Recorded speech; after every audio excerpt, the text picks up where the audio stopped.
Welcome. It's wonderful to see you.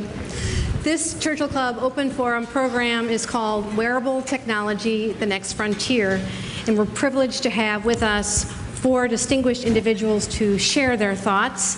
Yves Behar from fuseproject and Jawbone, Mike Bell from Intel, Justin Butler from Misfit, and Justin is kindly stepping in for Sunny Vu as he deals with a family emergency this evening, and Monisha Perkash of Lumo Body Tech, and of course, our moderator, Patrick Newbery of Method. Welcome, and thank you so much for being with us tonight. We also thank our partner and sponsor, Global Logic, in particular Shane Brentham and Anjali Agarwal. It was a pleasure to work with you, and we couldn't have done it without you. Thank you.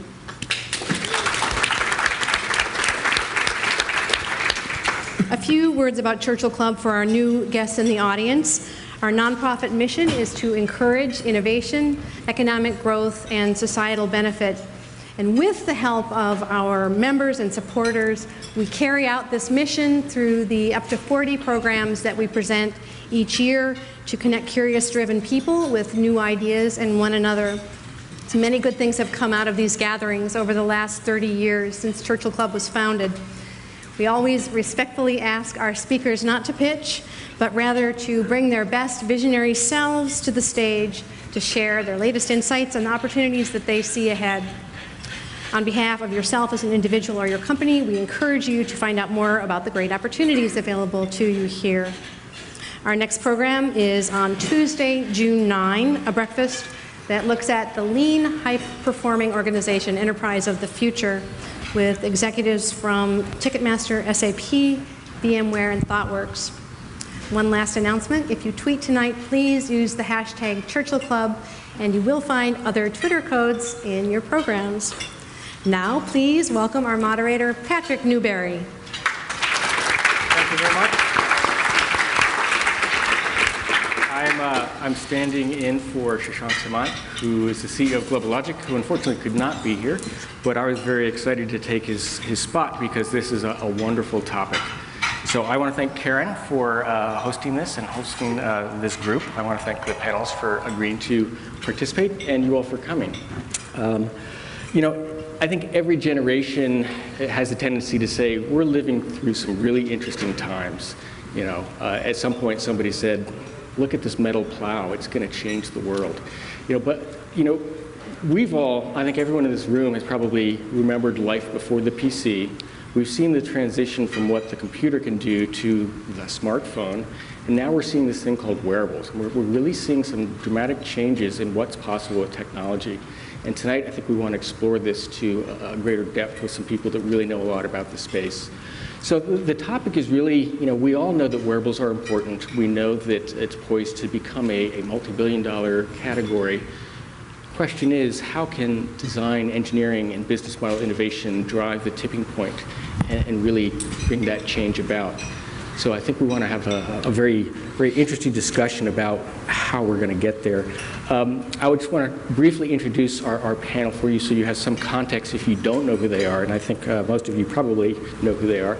But Yves Behar is the founder of fuseproject. He's also the Chief Creative Officer of Jawbone and the co-founder and Chief Creative Officer of August. August is the essentially unlocks your connected home.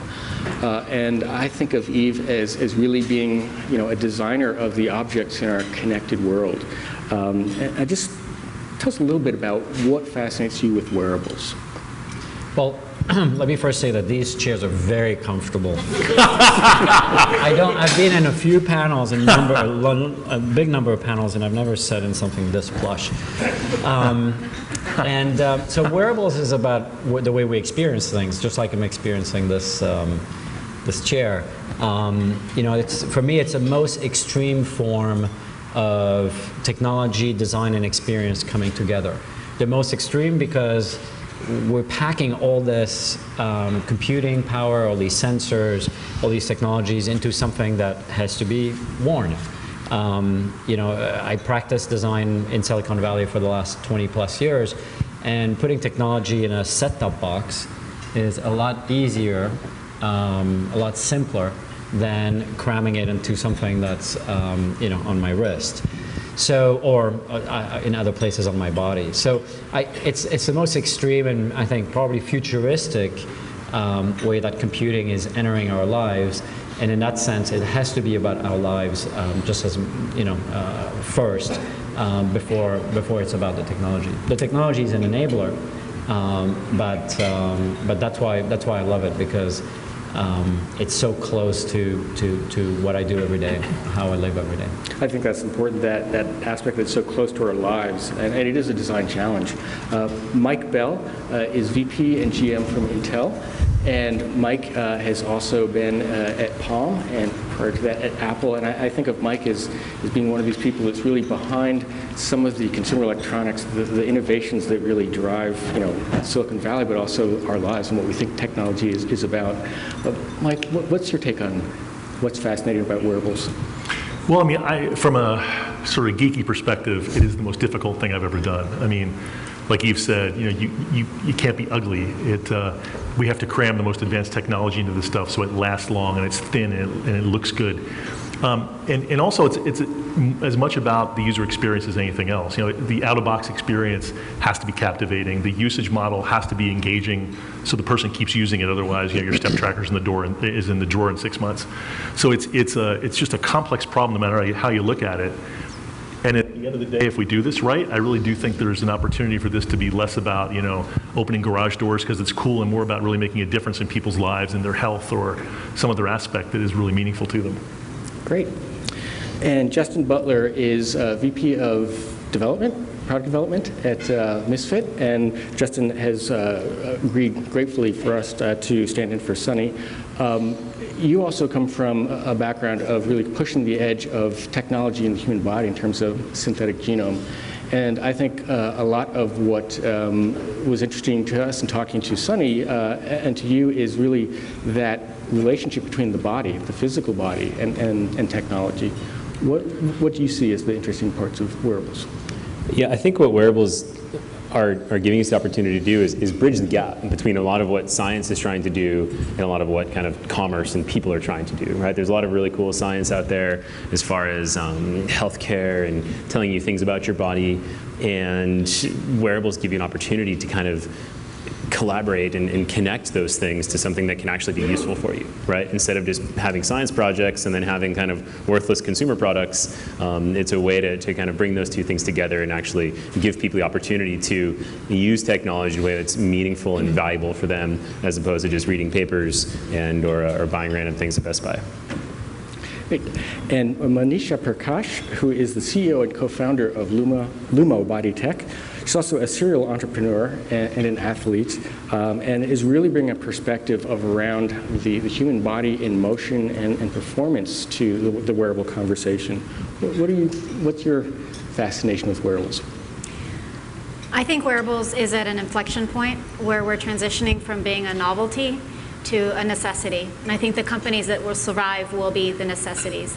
They solve real, meaningful problems that people care about, whether it's related to health and wellness, or sports and performance, or workplace safety, or security. I mean, there's so many different applications for understanding our bodies, and effectively we're wearing code on our bodies, and through wearables we have the ability to decipher the code and to make meaning out of it in a way that's useful to our day-to-day lives.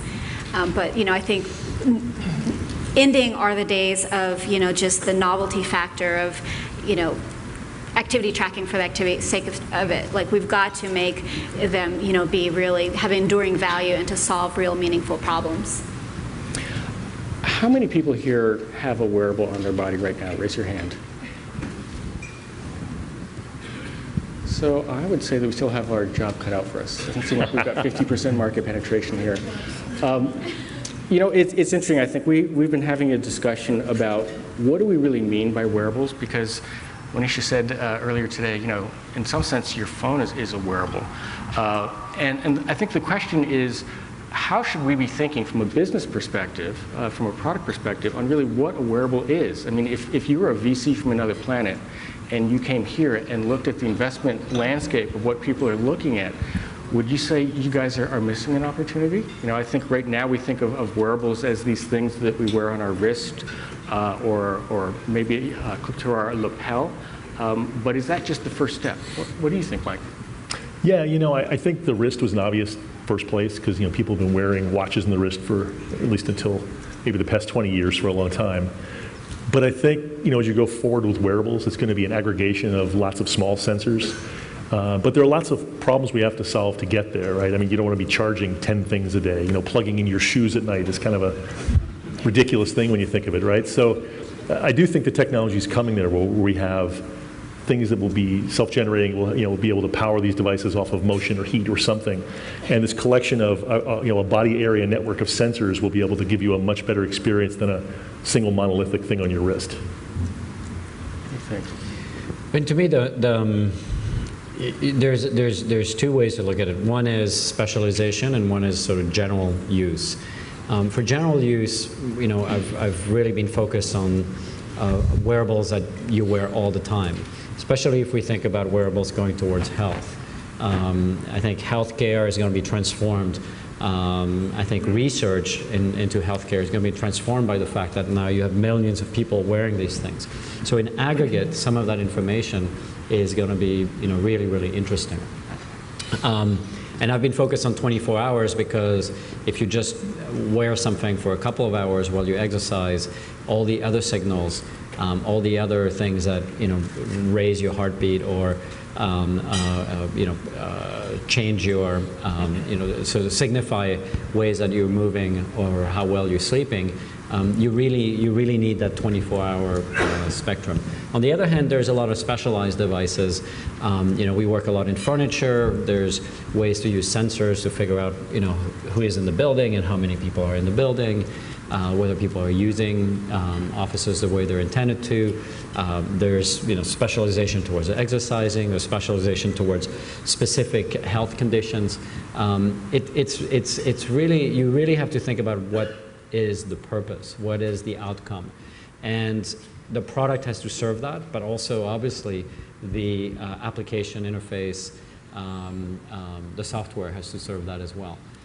I think we're just in the beginnings. This is everything we're doing right now is 1.0, 1.1 of what wearables are going to signify to us in the next 20 years or so. Yeah, it's interesting when we start talking about that 24-hour and that always kind of connected and always on. We were talking earlier about, in some ways, wearables brings Internet of Things and humans together in a very meaningful way, because now it's not just about our objects, but it's about ourselves as part of it. Justin and Monisha, where does it end? Does it go past wearable? Does it go into body? I mean, should we think of wearables as really something that is worn all the time because it's part of us? Yeah, I think so far, a lot of people define wearables as wearable technology, right? And technology has been kind of that key word in a lot of things. And so far when we use technology, there's a lot of technology being used in the room. I think what we've done with it is we've created a lot of noise, right? We're creating a lot of noise as humans. We send too many emails, we go to meetings we don't need to, we buy food we don't need to buy, or clothing, or eat food we don't need to eat. We do a lot of things that are noisy, right? And I think where wearables and IoT and all these things that are miniaturized and personalized and relatively kind of passive and in the background, they have to turn that noise into signal. And I think that's really where this value is going to come from, right? Regardless if it's on your body, in your house, in your car, in your office, in your chair, in your shoes, wherever it might be, it's all about taking all this noise of all of your environment and turning it into signal to save you time, save your energy, save your health, save your marriage, whatever it is, right? Give you more information that is valuable for you, right? Get that signal out of it, because we do noisy stuff all the time. Computers make noise, cell phones make noise, all this stuff is what I call this fuzzy noise, and if we can convert that into signal, I think you're always going to have a winning proposition for the end user. So we believe that technology is most successful when it's invisible. And I think there's going to come a day where we don't even call it wearable tech, because it's just going to be integrated into the fabric of our everyday lives and into the fabric of our everyday clothes. A day where your shirt could save your life, where your buttons and your seams and the yarn, it's tracking all sorts of biometrics about you, and that's just what you buy. And it's passively tracking if you want it to, and it's actively in the foreground if you want it to, and if you don't want it to do anything, it's not. And that's just the kind of environment that we're going to live in. I think there's a lot of work between the 4.0 you described and the 1.0 we're in today. But well, it's interesting. There was a small segment on NPR the other morning about a girl who her hearing was such that a cochlear implant would not work, and so she had an integrated chip planted that amplified various frequencies and went directly into her brain. We were talking with Jim Walsh, our CTO, about a cochlear implant where you can actually beam an auditory signal so that the person can hear it, but no one else in the room can. So we're getting pretty close to the point where the technology is going beyond just something that we have the option of taking off or putting on. But today's wearables, I think, is very much about that personal connection. When you were speaking at the announcement with Tag Heuer, they mentioned that the watch is a very emotional thing. And someone else in the conversation said that the smartwatch is a very personal thing, and how important is that emotional and personal connection to wearables? well, for me, what makes wearables more personal is the fact that the data that is collected is yours. It's not just beaming information about what's going on the internet. It's really sort of collecting data about how well I'm doing, how am I feeling right now relative to my jet lag, for example. How well do I sleep, under different conditions. And those learnings are very personal as well. I've talked about the interesting part, which is the aggregated data. Certainly, there's some amazing findings you get out of that. But most importantly for me, I've learned in the last 3 years that I've been wearing a wearable, I've learned all kinds of things that I would not have learned if I hadn't seen the data. People can tell you, a doctor or your friends can tell you all day long, you're going to feel better if you do this or that. Or the science, the research would tell you, if you take the stairs, it's better than if you take, if you grab the elevator. That information will come at you at all times. You will only act on that. You will only use that information in a personal way when it's displayed in front of you. When you see the difference of how you feel, how well you're physically doing, how your health is evolving, based on things that are obvious. And once you have that data in front of you, then you can choose to learn more, to go deeper on something else. So maybe initially people are interested in how much do they move, how well do they sleep, how are these things correlated?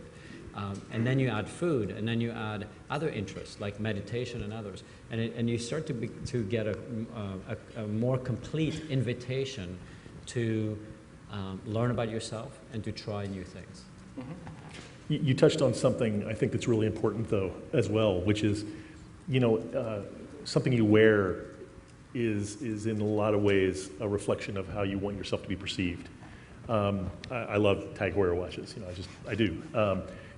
Everyone, in general, everyone doesn't want to wear the same thing that everyone else wears. So one of the things I think that's really unique about this is I think there's room for lots of different players in this space, because I don't think everyone wants to wear the same watch or the same whatever that everyone else does. That there's room for different looks, different styles, as opposed to the sort of duopoly we have in the phone space today, which is very different. Yeah. It's interesting. I mean, I think that there's two vectors we're talking about here. One is in a sense where we're choosing to pull technology a little bit closer and choosing the way that we're doing it and how we're using it. And there's another where the technology is enabling. We were talking earlier about there's almost a spectrum from, a wearable can basically ensure a physiological function in terms of an insulin pump, for instance, or a pacemaker. Mm-hmm. A wearable can enhance a physiological function. It can monitor the body. It can aggregate information, communication, and control, and it can also engage the larger environment. So there's this full spectrum of kind of where the technology goes from just ourselves and our bodies out to our environment. Where do you think the next kind of area of mass focus is going to be across that spectrum? One of the interesting things, a lot of us have heard stories for the past probably 5-10 years about Bill Gates' house, right? And you kind of go in, you get a wristband, and the music will turn on, and the lights will go to the setting that you like, and the heat will go to the place you like, right? And that's like, wow, man, somebody with $80 billion can have a house like that. But now it's consumerized, right? Now you can go buy a Nest, you can buy an August, you can buy any variety of wearables that will do that for you, right? And you hook it up with the Philips Hue or whatever kind of light bulb, and like you can go buy that at Best Buy for $1,000, right, or less. And I think watching this kind of mass adoption of consumer-like things. So just think about what rich people do now, and we'll be doing that soon, right? Is really where I think a lot of this stuff happens. And that's kind of a good way of saying it, but that's where so much, where are the top science bodies spending money, right? Where is Intel Research spending money? These kinds of things. And 80% of that stuff will get thrown away, right? Because 80% of just crazy ideas that maybe doesn't have an application, but the 20, 15, 10% of it that is like, wow, this is really important for people, right? Somebody mentioned insulin pumps. Those are oftentimes passive, and you say, okay, we need to put on this much insulin, but you can have a real-time feedback loop of active glucose monitoring that then injects, glucose into you. There's a lot of, healthcare, I think, is this really interesting opportunity, but the consumer space can drive so much more of that, right? And as you really kind of build up a lot of these consumer adoptions of products that used to just be either for the very wealthy or kind of gadgets for people like that, or even in the original kind of FDA space, I think we'll see a lot more of that stuff trickling down for the consumer grade applications. I think what will make all of these devices even more valuable, and I think where the future opportunities are, is in the interoperability of the devices and the data, so that we can gain even richer insights about ourselves as humans, our health, our interaction with the environment. So you can correlate, the glucose data with the posture data, or the nutrition data, or what you did last week, how active you were, and to start getting a more comprehensive picture of the end user. I think right now it's a shame because a lot of the very valuable data live in silos. Yep. And I would love to see more opportunities and initiatives around, freeing the data and let them sort of commingle and cross-pollinate. And I think the richness of the insights we can get are just going to be phenomenal. And I think a key aspect of that, just one thing, on that, a lot of people are worried about data like this, right? We get questions all the time about, well, what about the security of your data? I'm like, well, do people really care how many steps I took yesterday, right? Maybe if my boss hacks in to see how much I slept and like, well, you slept too much or something, right? People are worried about that kind of stuff. But I say, well, who uses online banking, right? I'm sure everyone in this room, for the most part, uses online banking, which we know is inherently an unsecure system, right? Look at Target, look at Home Depot, look at all the hacks. But we get enough value out of being able to use online banking and use ATM cards and all those kinds of things that we're willing to put our data into the system, right, for that risk-reward benefit. And so I think to open up this data, we have to, as companies, provide people enough value that they're like, okay, I understand there's a risk of my health information getting out or something else, but you're giving me enough value for that, right? This is what Google does, this is what Facebook does, this is what Twitter does. We're putting our whole lives out there because they give us value back. And yes, they service ads and things, but it's because there's enough value created by how we can massage that data into useful tools for them. So I think that will be a great way of opening that data. But I think we as the tech community, though, need to convince companies that holding people's data hostage is not a business model, that this interoperability is beneficial for the end user, and there must be a way to monetize it without saying you can't combine your step data with your heart rate data. Like, this is just we need to solve that problem as a technical community for the benefit of these people buying the devices. I think there's a big issue there around how business looks at data today. Yeah. And one of the challenges, I think, is that a lot of the wearables are, in some sense, closed gardens, walled gardens from a data standpoint, right? So the data from the device goes to the application, and that's it. When you look at kind of what's happening with the wearables today, I think IDC noted that most recently, I think last year, the number of smart wearables exceeded the number of basic wearables. And the difference that they cite is that a basic wearable is just a closed system. A smart wearable allows third-party applications. So what do we think in terms of this data, opening and sharing of data? Is it driven by more smart devices, and will smart devices replace standalone devices or basic devices? Or will there be a proliferation of basic devices that communicate with each other and communicate through different kinds of gateways? Well, I think like Mike was saying, I don't see a singular device that's gonna solve all of what I want to do and solve all of what Mike wants to do. He wants to ride a canoe, and there is a special device for that. It's called a motor. I think. But what I want to do, for example, is when I go see my doctor, once a year, rather than 15 minutes of him sitting in front of me and saying, "So how are you doing?" After taking my pulse once, after checking my weight once. What about if he had the full graph of the full year? He can, we can have a much more. What about if he saw my resting heart rate, which is a great piece of information about my heart health before something much worse can happen. Seeing these patterns over time, for example, in the health space, I would think it's extremely helpful, especially considering the fact that doctors have only about 15 minutes for you, every year, right? If that. If that.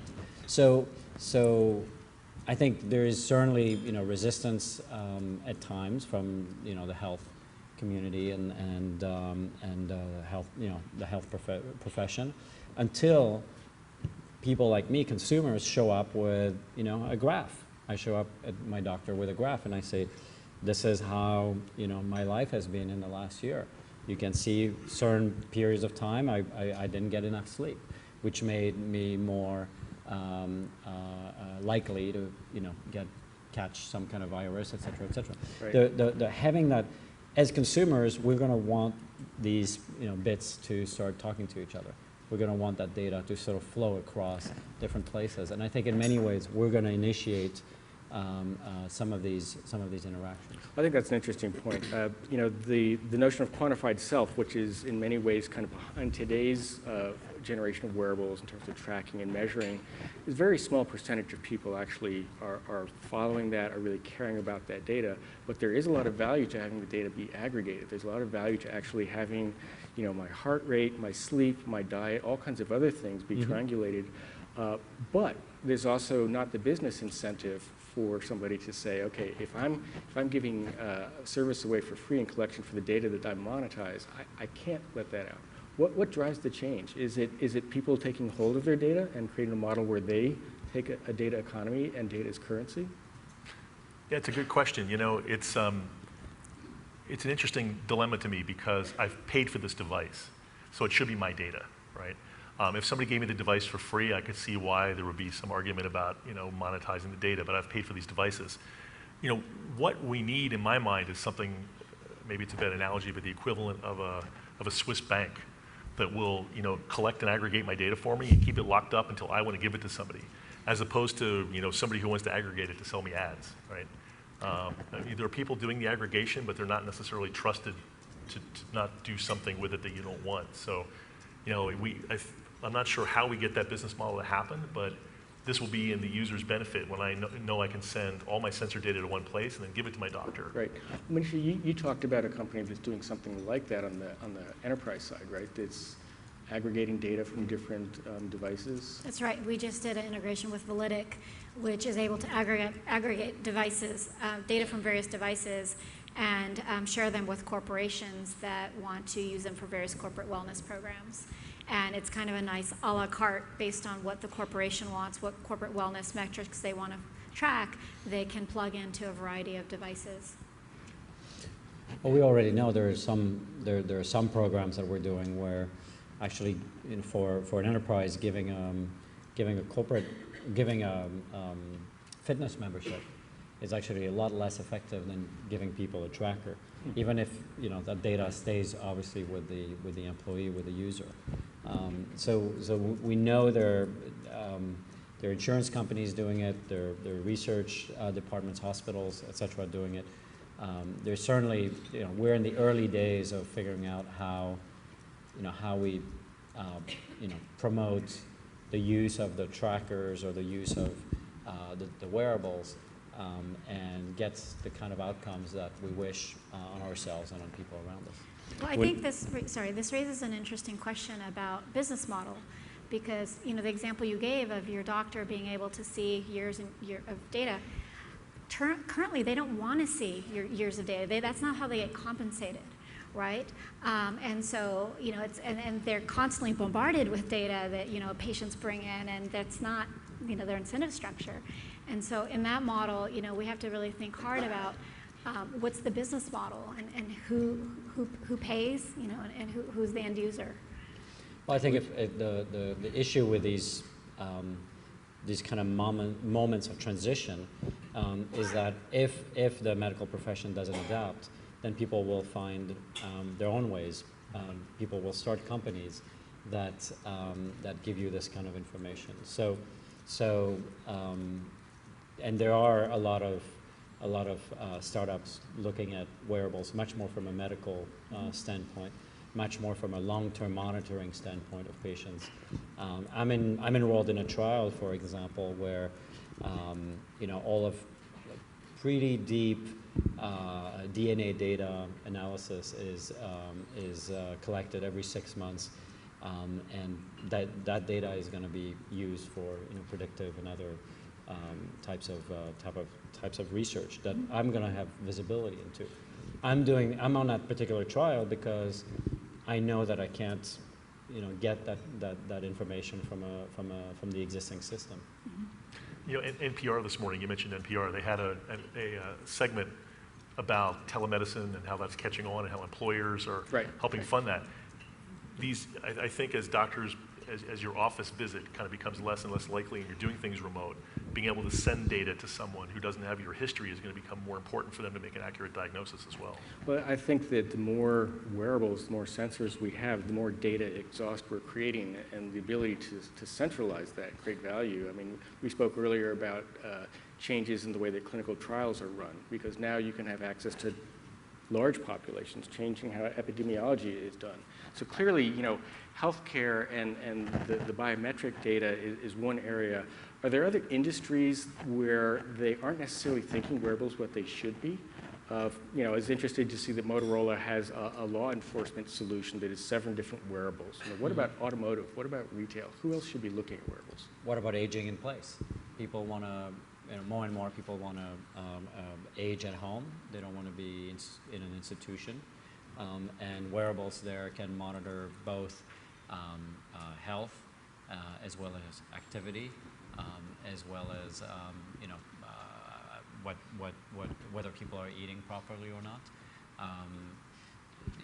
We initially actually August, which is a smart lock, which was very useful in some assisted aging communities, because when you have a lot of different people coming into somebody's home to take care, clean or cook, or just come socialize with people aging in place, the keys are the problem, right? How you get in and out of a place is a problem. So between devices that are around you and devices that are on you, we can do a much better job of allowing people to age in place, for example. Yeah, I mean, I think it's interesting to think about how wearables also play into identity and presence and security, because now we've got the ability for the technology to really be much more personal and much more about you. Are there opportunities for wearables, especially on the healthcare space, to really change the way that we serve the public at large, to change the way that we kind of make humanity better for people? Well, I'll talk again, sorry. We did a project with the, initiated by the Bill and Melinda Gates Foundation, which is dealing with a particular problem in the developing world, which is people having access to clinics that are often far away from their location. So by having a wearable, by connecting, everybody has cell phones. They may be very isolated. They may be a 1 to 2 hour walk from a clinic, but yet they have a cell phone. And transferring that data for follow-up treatment, for example, of malaria, is extremely useful. The one reason in the communities I've been in that children die of things that are easily preventable, easily curable, like malaria, is simply that they're not visiting on a regular schedule the clinic. So there are a lot of solutions where wearables are becoming cheaper, easier to give away, where we can make a big difference outside of this group that wants to optimize their life and optimize their everyday. What can this group do to help that? I mean,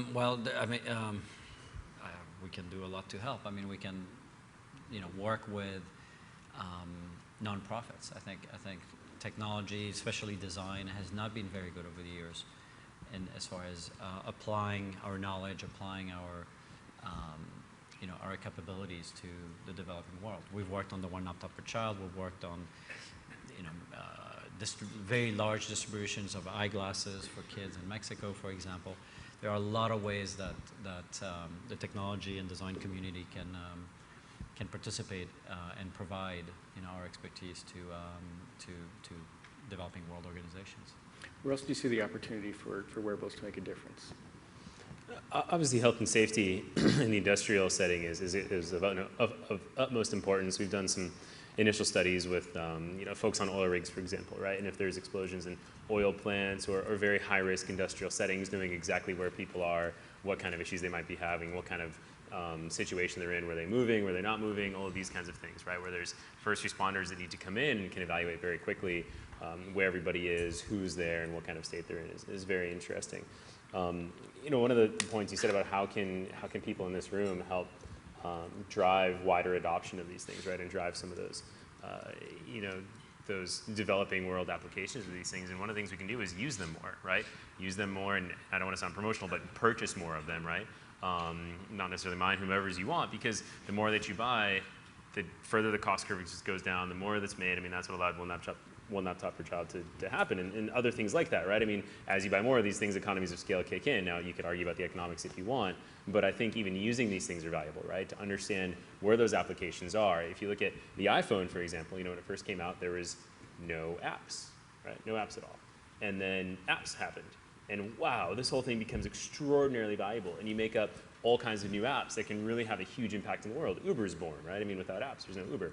And that is having huge impacts around the world, potentially saving millions of tons of CO2 exposed into the air. And so there's a lot of things that can be done just by use, right? And so the more folks you can get using these things, the more innovation we can make by seeing how people use it, because all of us are a lot smarter than any one company that we have.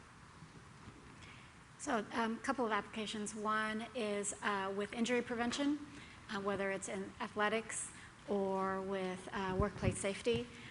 Where your body's movements really matter, and being able to aggregate data. We've talked a lot about aggregating individual data, but being able to aggregate data across very large populations and to be able to get insights into how different behaviors, movements, how that can lead to certain injuries and how you can prevent injuries or even fall detection for the elderly.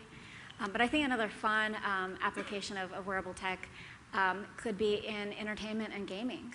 Right? Like instead of your kid sitting all day, playing video games, well, perhaps your body could become the controller, and through movement of your bodies, you actually are able to manipulate the avatar, right? And so they're jumping, and so I think there's also just fun applications as well that do good, but it's also very entertaining. Or I could buzz them when they're playing their iPhone too much. Yeah, we definitely want to create a posture sensor. If they're slouching when they're playing games, then the game shuts off. Well, it's interesting. One of the things that Yves said at the beginning was that this is a challenge to design, because you've got a range of things coming together. You've got a small form factor. You've got to have something that both functions well, but is also appealing, that people want to wear. There's certainly a lot of engineering challenge into getting things working. In a lot of cases, there's the software. What have been the biggest design challenges that you've faced, and how have you overcome these? Oh boy, that's a long list. Why not? Give us yours. Give us one each. I think for me, it's bringing it all together. Having the software be incredibly engaging, the software really stimulating people to sort of come back. The hardware being something that is wearable on a 24-hour basis. The comfort factor, the style element. Everybody has to have a different way to express themselves through the product.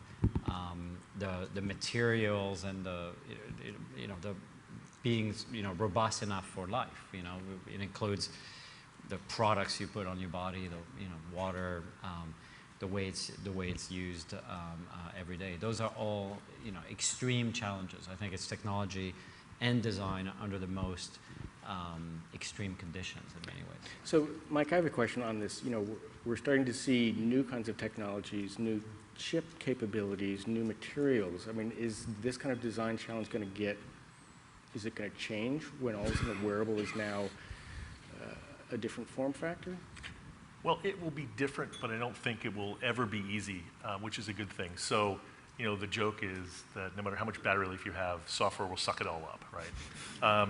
You know, thankfully, we're in an environment where as the technology advances and as we get new capabilities, people, lots of startups, lots of established companies find new and creative ways to do really cool things with them, which, you know, just pushes the envelope further. I think that in general, you know, like someone said earlier, you want these things to be invisible, and the best things are invisible.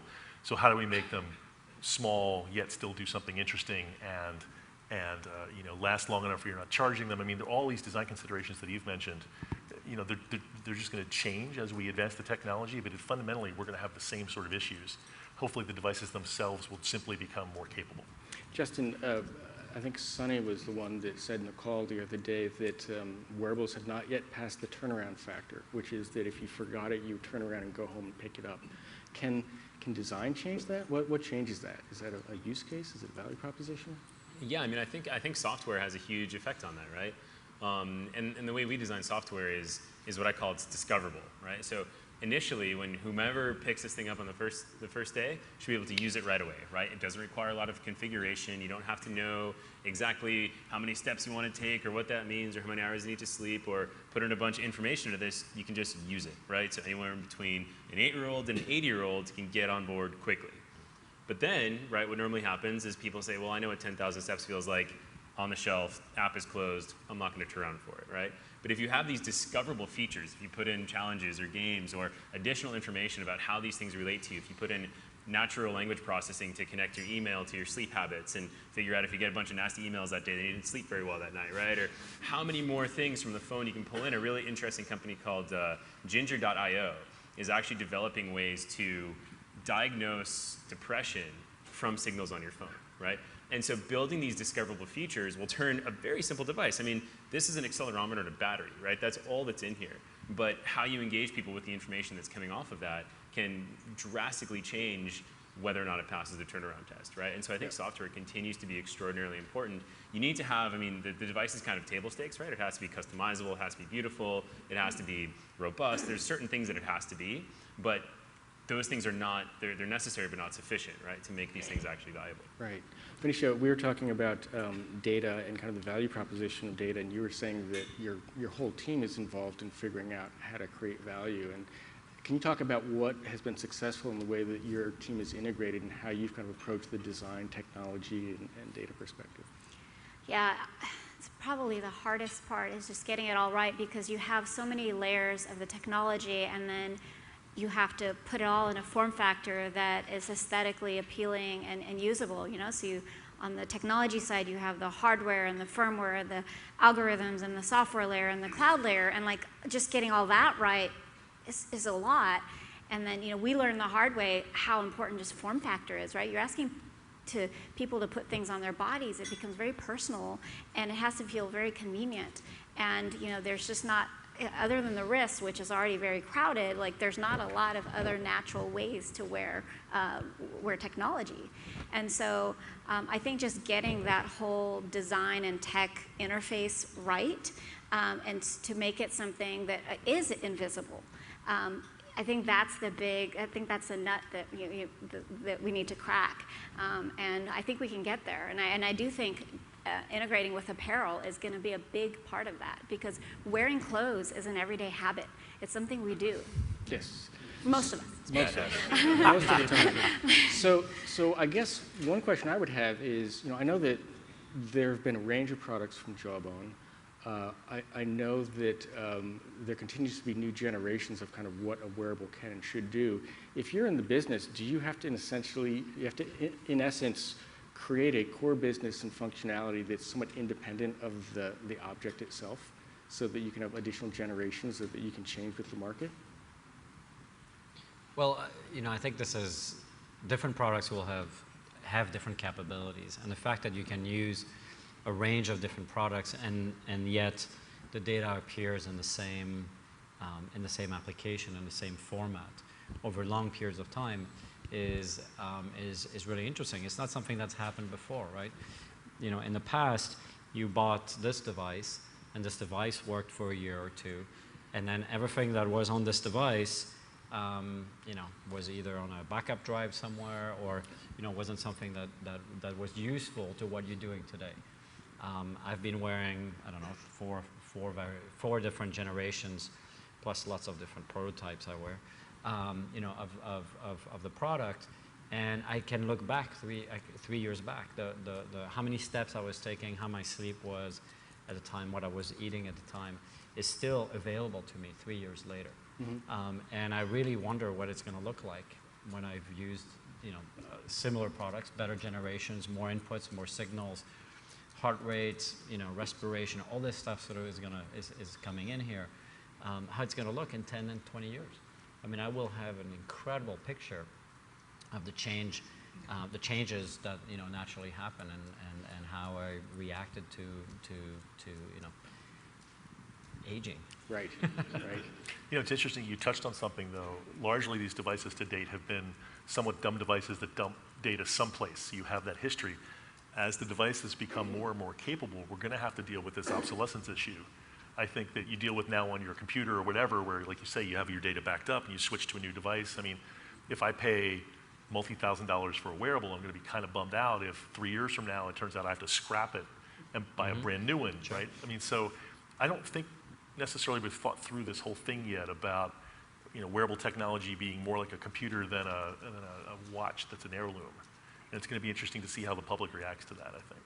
Yeah, well, it would seem to me that in many cases the value is in the data, in which case you want the flexibility to say, I want whatever device, and maybe the cost of the device goes down so there's not that obsolescence issue. On the other hand, there will be wearables where the form factor, the mechanical functionality itself is interesting, or the appearance is significant enough that I want to keep it and I don't want to just throw it away. Which is why I think there's room for a lot of players, right? Mm-hmm. I know that Misfit didn't actually start out necessarily as activity tracking, so it sounds like, you know, the ability to say our core business and approach to data can be applied in different directions. Is that something you're continuing to look at? Yeah, so just a little background. We had this other kind of crazy device that was probably too early for the market and wouldn't have done very well because it's a little futuristic, and we pivoted a little bit. But even recently, kind of going along that trend, we just released a light bulb. So it's like Wearable Technology company releases light bulbs, and they're connected in sleep and things. But I think you'll see more and more companies doing this kind of thing, right? One of my favorite examples is Google buying Nest, right? It's like, even people at Nest didn't, I don't know if anybody here works at Nest or Google, but a lot of my friends at Nest had no idea that was coming, right? And they're like, wait a minute, who are we getting acquired by? What's happening? It's Google. Okay, that's kind of weird. But as you see these guys getting in, and I think this goes a lot to where does the data go, right? And I look at it as there's kind of two layers of interoperability. There's the layer of device-to-device communication. So this is like, hey, can this talk to an Android phone, and can that Android phone talk to an August Smart Lock, and can that August Smart Lock talk to a Nest? And there's those protocols. But then there's the next level of like device-to-human communication, right? And that's where I think all this data aggregation comes in, and that's what Apple is amazing at, right? Apple pulls in data from all kinds of different things and puts it on this nice, beautiful interface for you to kind of look at and consume and interact with. And so I think that there's going to be all of these different devices that, yeah, talk to each other, but then where all that gets pumped to, and how whoever collects that then relays it back to you in a valuable way is really going to be massive, right? And I see a lot of hardware becoming commoditized very quickly. You know, I imagine Google would release a Nest thermostat for practically free if they could sell you enough Hawaiian vacations when it's 12 degrees outside, right? So there's a lot of things that are coming up that are going that way. I mean, if you look at Amazon Dash and the Echo and all these things that are saying, hey, we can use data to look forward, right? To look at all these things of what do I think you're going to buy? Right? What do I think? You know, Google is a very active thing. I have to open my computer, type in if I ran a whole bunch of miles last month, open my computer, type in my password, go to google.com, type in I need red running shoes, and they say, hey, Adidas, Reebok, Nike, got some dude here looking for running shoes. That's kind of a multi-step process, right? And they're trying to solve that with maps and Android and all these things, but it's going to come to the next level where, on a very simple example, your wearable can know you ran 400 miles, you need your running shoes, all of a sudden on your computer. Now, Mike kind of had a negative comment of that, right? It doesn't want to sell you ads. And I don't talk, you know, it's only selling ads if they're not valuable. right? If something you really want it, then it doesn't seem like an app. I imagine in the future my running shoes will tell me, hey, we need to be replaced. Yeah, but you don't want to plug them in every night, right? So that's a different story. From a CEO's perspective, how do you manage that? You know, we have to be successful with this product, but we also can't be known just as this product. We have to have a future roadmap. Yeah, it's an interesting question. I mean, our company has been known as the posture company, but in reality, we've from day one been about real-time motion tracking. And communicating that to the world, it is challenging because on one hand, you want to be very focused on your initial go-to-market strategy, but on the other hand, you also want it to be known that, you know, this is actually just the beginning. This is just the trailhead for many, many more things to come. And so we're kind of at an inflection point ourselves of helping people to understand, no, we're not Lumo back, we are Lumo body tech. Right. So I think we've talked about a range of different ways of thinking about what wearables should be, how we should think about the opportunity, a range of different ways of thinking about what could be the next thing, and how you kind of think about, is it vertically specific, you know, what role data is going to play in terms of both the business model, but also the customer kind of value proposition, the challenges of what it takes to design this space. If you all, walking out of this room individually, were given a briefcase, $20 million, and you were going to go invest, start again, what would you do? In the wearable space, what would you bet on? How many millions? 20? 50. I'd take it and run. I don't know. Cheap money. I'd go to that Swiss bank and just Yeah, kind of exactly. right? Just pop it in there and go to Hawaii for it. I mean, I think healthcare is the obvious one, that it could have a gigantic benefit over the next N years as we can, you know, predict. I mean, it's cheaper right now, and certainly in the future, to predict and prevent issues than it is to treat them after the fact. And, you know, if someone can avoid visiting an emergency room for checkups they don't need because something can tell them they're okay, you know, that also saves multi-thousands of dollars, right? I mean, you can imagine it could really impact our healthcare system in the country if this technology was accurate enough and good enough to help solve some of these problems. So I would invest in that segment. And actually, on that note, there's a quick story about this one healthcare application of wearables. We connected with a company called Oscar. They're the first health insurance company to start in like 15 years, right? Nobody in their right mind starts a health insurance company, especially not with equity capital, right? And so these guys give everybody a wearable, a fitness tracker. And so a lot of people thought like, oh man, these guys, if you don't work out enough, they're going to increase your premiums, or I don't want my health insurance company knowing, or they're trying to do it to get people active so they don't get diabetes and reduce risk of heart failure and all those things. Every one of those things I mentioned is a secondary aspect to engaging people with their app. Right? So they give you $1 a day if you hit your goal, up to $240 a year, right? They count through the wearable, and they also count through HealthKit and just on the phone. And they'll say, hey, look, they'll send you a little pop-up notification. You have $10 waiting for you. Come look at our app, right? Now, once they have that person at their app, they can say, oh, it's cold and flu season. Do you have a cold and flu? Call one of our telemedicine doctors for 15 minutes. And if that 15 minutes, if it costs them $400, it saves a $4,000 trip to the emergency room, right? So it's not about it's an interesting application because it's not about the data yet, right? It's not about data changing your actual health. It's about this thing or tracking steps in general from your phone being sticky to get you engaged, to do exactly what you were talking about, right? To prevent doctor visits and get to you before you get sick and or consume a lot of expensive health care. I thought you were going to say it was location-based ads. They might pivot. Who knows? There's so much money in ad return tech, that you know. equity somehow. What would you do? You know, I mentioned this before. I'm very bullish on smart fabrics. I really think that that's going to be the wave of wearable tech in the future. Yves, without giving away any secrets of what you're doing next, what would you? Well, I already got $50 million to go do what I think is the right thing to do. So, I think the sort of the combination of what's happening around you and what's happening on you, I find that fascinating. And I think between what we're doing in wearables and what we're doing in the home environment, I think we'll be able to solve a lot of, over time, and again, we can't jump from 1.0 to 4.0, even if you have 50 mil, right? It doesn't happen like that. But I'm absolutely convinced, you know, that health and healthcare will be transformed by wearables, by the collecting of signals, by the analysis of signals, and by services that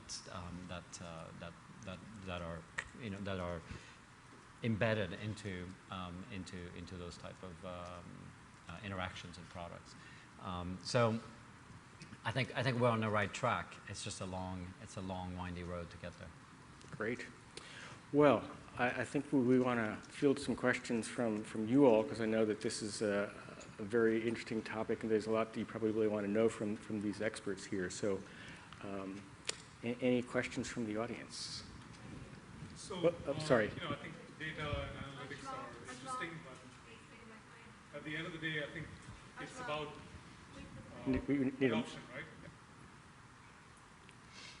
Sorry, so I'll repeat myself. I said data and business models are interesting, but at the end of the day, it's about the wearer, the consumer, right? So it's about adoption.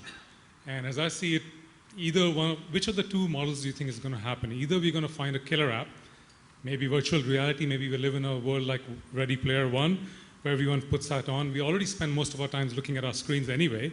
Are we going to go to that? Or do you think, as you mentioned, software it sneaks into our lives, it's into our computers, then it was the phones, then it's the cars.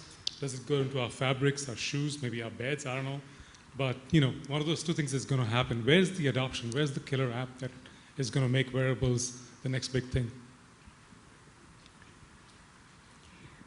Well, I mean, part of it,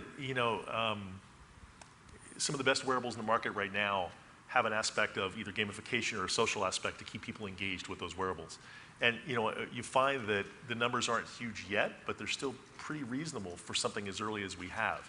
So I think as we see more and more companies realize it's not about the hardware, it's about the experience and keeping people coming back to wanting to use it. I mean, I know people that have fitness trackers, and this experience with the software and the hardware put together, they're just fanatical about it. Wanting to run home and see whether or not they've done better than their friends that they were competing against. So I think as you create more of a social aspect to it, I think that will help create a stickiness. Also, as the devices themselves, they're getting better and better looking. It doesn't scream nerd anymore when you wear some of these things. We're getting to the point where the technology will let you make it look good, and people have realized the experience has to be more than just about you counting steps. And I think we're starting to see numbers get pretty impressive. Sorry. I think the killer app for me is when you get people off of that phone. I think the problem is actually both from a posture standpoint, from a social standpoint, having our heads in a display is actually a big issue. So I think the killer app for me is the invisible interface. Wearables and the environment represent the potential for an invisible interface, sort of magical ways for consumers to engage with those products. I'll use one example. You can have, with August, you have auto unlock. So as you approach your door, within the last 2 feet, your door unlocks. I haven't done anything. I haven't looked at my phone. I haven't said a word. I'm just naturally moving from the exterior, from the street towards my door. And so it's an invisible interface. I know it's happening because there's some small signals, but I haven't had to manually look at my phone or do anything like that. Yeah, I think when you It's interesting because I've talked to two people who have an iWatch, and they both said that they actually use their phone less because of it. So I think that we will gradually move towards more transparency, ideally with wearable technology. I think there's still a question of, is there a horizontal app that's really the killer app, or is it going to be lots of point products? So we have a question in the back. Hi, my name is Donna Kawasaki. I gave birth to a daughter at Stanford, and they accidentally broke my back. And eventually, I lost my hearing. When I was in graduate school, they fixed my back. I have a titanium cage in my back. And I figured out, because I've trained professional athletes and been a professional musician, how to regain my hearing. My question to you, I've grown a $1 billion business for Cisco, but I'm not sure how to get from point A to point B. So I have, I believe it's Monisha, when you talked about the different components, I would greatly appreciate trying to understand so I've solved a problem. and I have the business experience, but I'm not sure how to bring this wearable. I do believe that the best opportunity is to do it as smart earphones. You had briefly touched on hearing. I've collaborated with 200 companies all over the world. I worked for a neurosurgeon for 5 years. So I definitely know I have a solution, but in terms of how to get from point A to point B, I find it a bit daunting and would greatly appreciate learning from your experience in terms of how you were able to do that more efficiently and more successfully reaching those customers. And I've cured hearing loss for 1,000 people. Maybe we should give you that $50 million. I'm curious to hear Monisha's answer too, because Well, first of all, I'd be happy to speak with you offline in depth. I mean, I love talking to other, particularly women entrepreneurs.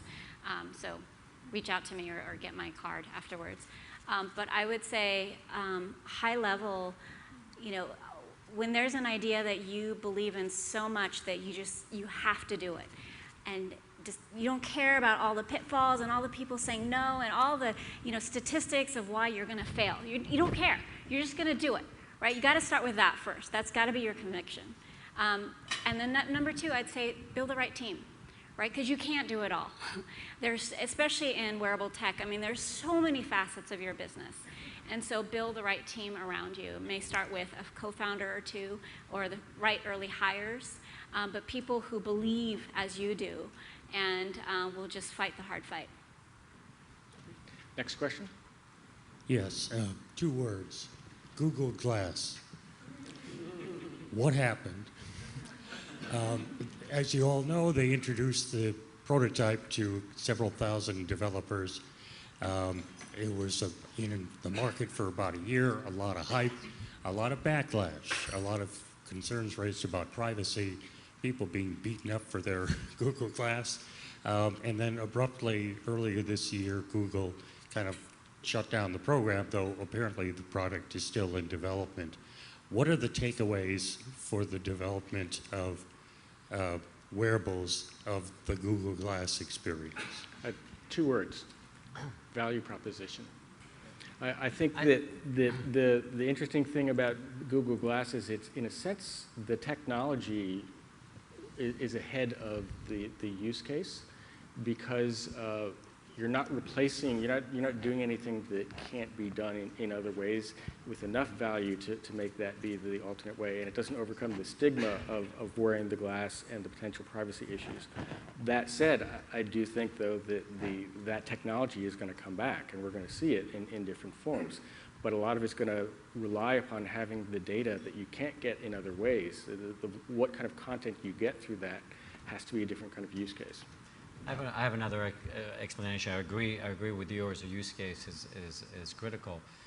The other one is, I think that there is often in new technologies that are presented to us, when you break the human emotional connection, when you sort of break certain ways that we like to communicate as humans, you get certain issues. I think it's the same with the Segway, for example. The Segway put everyone about somebody on a Segway is a foot taller than everyone else. That isn't sort of a natural way that humans like to connect and relate to each other. No wonder, it's mostly in use by police right now who used to ride horses. That makes sense for them, but that doesn't make sense for us. I think similar things happen with Google Glass, where there is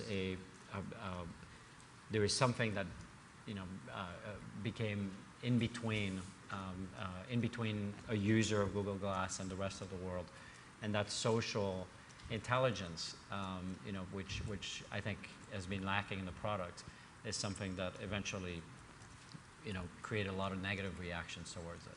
I think it's a really interesting point about the human factor, that what is acceptable. We did a project with a heads-up wearable for the operating room, where the anesthesiologist was actually getting critical information so that they could be hands-free and have the information in the right time. So I think there are situations where the value proposition will be high enough, but where the human factor issue doesn't come into play, because no one's going to care what they look like if they've got a mask on.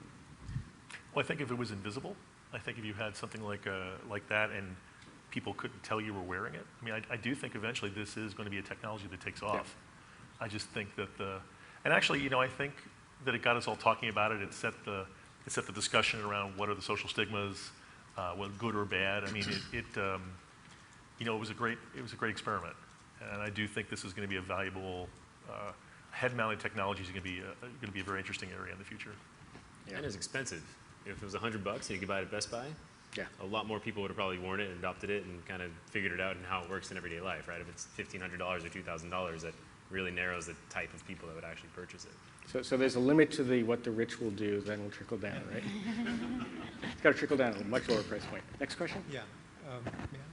So one of the panelists earlier alluded to the promise of a future in which the data from all these devices can be accumulated, aggregated, and then used in a very powerful way. But the question I have is that the reality of the world we're in right now seems to be that we have at least two completely separate ecosystems, the iOS and Android. And so it seems to be that we are really driving towards fragmentation. We're very far from the kind of future you referred to because of the fact that these two ecosystems are developing and you basically choose one or the other. Perhaps there'll be more such systems if Microsoft gets in the game too. Any comment on that? How do you see this future where you have a world one day where all these devices can actually exchange information and you can process and get amazing insights, given this fragmentation I spoke about? I think wearables, the long view of wearables is that they may not need iOS or Android. Yeah. They may be able to speak to each other directly, which is the scenario I described between a wearable and August. And so I think they actually have the ability to provide very useful information in a, as I said, in invisible fashion, you know, by themselves. But I think the important thing is what is it that you want to connect, right? I want to connect my lighting, you know, my music, the security around my house. Those are the things I'm interested to connect. Personally, I'm connecting a scale and Strava when I go cycling, you know, within the app as well. Those are connection that you know, now I'm able to sort of see them and review them on either of those platforms. But that data is collected and shared, you know, between some of those devices and between some of those applications, regardless of what it is that I'm looking at, what device I'm looking at it. You know, I think it's up to us to reward manufacturers who have an open environment, you know, speak with our wallet to encourage more people to do it. And it's also interesting to me, so as a cyclist, you know, there's a protocol called ANT+, where all the different pieces of your bike talk together. And it only seems like technology that comes from this fragmented computer ecosystem world that seems to be inheriting these bad habits of silos. You know, other areas, other people have realized that it's in their best interest for an ecosystem to develop and rise everyone's boats. So I do think it's important for us to actually speak with our money and reward people who are willing to open up their devices. I also think that if you look at more of an IoT platform approach to how wearables will function, then it takes a lot of reliance off of the OS's platform. And if you look at a proliferation of independent devices as opposed to single smart devices, then the role that the application plays, the role that the third party plays diminishes. The value proposition is more about the device and the service that is enabled by that data. So I think it'll be a question of, do we see the rise of these standalone devices that together can create solutions, and what's the protocols that allows them to work together, and how quickly that comes to fruition, versus having the big players kind of be pushing more and more that can be done on the platforms. And you know, there's a question of, will we go through the mobile phone scenario where we had lots of different options and now we're down to basically two, or will we see a kind of a breaking of that mold? Next question. My name is Carolyn Cote. Over the last 2 years, I've been working on delivering enterprise-grade augmented reality and wearable solutions. And a lot of you mentioned that healthcare is the next industry that's really ready. And what we see now is we have lots of devices that provide a one-to-one interaction or one to few in terms of fitness challenges. My question to you is, how will the healthcare industry evolve and the policymakers, the FDA, be pushed by agents of change, and who are those agents of change that will change this experience from being a one-to-one of personalized goals to one-to-many, to be a doctor and an entire network of practitioners that can truly help me to evolve my health and wellness? Anyone want to speak for the health industry? Yeah, I mean, I think you can look at it from two ways, right? There's kind of the consumer push up, and then there's the kind of FDA level devices down, right? So if you look at the consumer push up, there's a lot of these coaching platforms. I'll use Rise as an example, right? Rise is a coaching platform where you can use a handful of kind of life coaches. You can ask them questions. You can say, hey, I'm at this restaurant, and snap a picture of the menu, and then a coach can say, well, don't eat the steak and potatoes, eat the cucumber salad, right? And you're like, okay, that's kind of obvious. So moving forward, other things than that, you can have more complicated discussions, and that's kind of this one-to-many kind of thing, right? And so you can imagine that as you get to the next level, there's a not easy path forward, right, from regulatory, but a potential path forward where you can say, hey, can I have a collection of doctors? And some of our health insurance companies do this right now, where you can kind of submit a question and get a response back relatively quickly, right? And normally they won't diagnose you with disease, and they won't do those other kinds of things. But then if you look at the kind of FDA level push down, things like 23andMe, right, where they say, hey, you guys are getting a little too close to what we want to regulate around here. But more of these companies are coming out, and more of these things are going to happen. And I think that as the value of that across the healthcare spectrum, and as new politicians get elected and they say, well, hey, we need to cut these costs and all these types of things, unfortunately, it won't be a financial or a really logical health decision. A logical financial or health decision. It'll be often political decisions, right, about who is in charge and who wants to say, yes, this is my hat to hang on, that I made these decisions to kind of go in both of those directions. I think one of the things that we've seen with our healthcare clients is that right now there's a lot of reaction to regulation and cost management. And I think when the workflows begin to understand how data enables more efficiency, and when the actual care product itself involves data, so when you begin to think of where pharma is going, it's not just about chemicals, it'll be about therapy, and data plays a big role. Those are the kinds of things that will also create a kind of a groundswell change of the need to actually begin to figure out how to integrate data more effectively. Next question? We had someone over here in the middle. Yeah. Hi, I'm Rekha from Deloitte, and my question is, when you think of creating a wearable, do you focus on what is easier to collect in terms of signals, or do you focus more on what is important? Or in other words, are you collecting steps or heart rate because it's easier to collect, and then hoping that some apps would come in later which would make sense of the whole signals to something more meaningful? Or are you collecting that data at this point because it is critical to the well-being, or they're really important, you believe, for the human race? So does the technology lead the value proposition, or does the value proposition dictate what technology is used? I mean, we approach all of our products with what very specific problem are we trying to solve. We start with that question in mind, and then we design the technology and the product around that. So in the case of our first product, we wanted to help people have more awareness around their posture. So what that meant is that we needed to collect data around their posture. And so that's where we spent a tremendous amount of IP just of understanding the biomechanics of posture. So I think you can't just throw the kitchen sink at it. I think the wearable tech and everything, you need to have a very specific use case, and I think that's where we're going to see a lot more development, is around specific verticals and solving very use case specific problems. Also, just because everybody does them, you shouldn't assume that it's easy. I mean, I like to joke, if you have a step counter, give it the paint can shaker test. Go to Home Depot and stick it on one of those paint can mixers, and it should be telling you took 0 steps.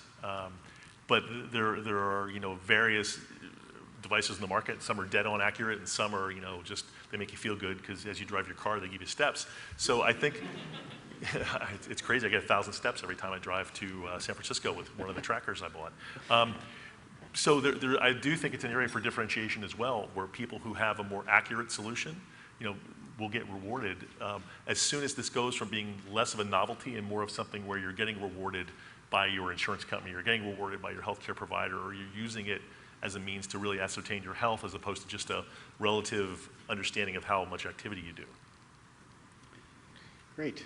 Well, we are unfortunately out of time. I would really like to thank our panelists, Yves Behar, Mike Bell, Justin Butler, and Monisha Perkash. And thank you all for coming.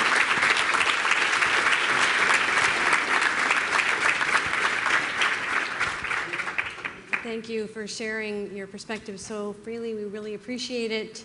And we have a small gift for you. We hope you wear it in good health. It does not track anything as far as we know. It is the Churchill Club speaker T-shirt. Thank you.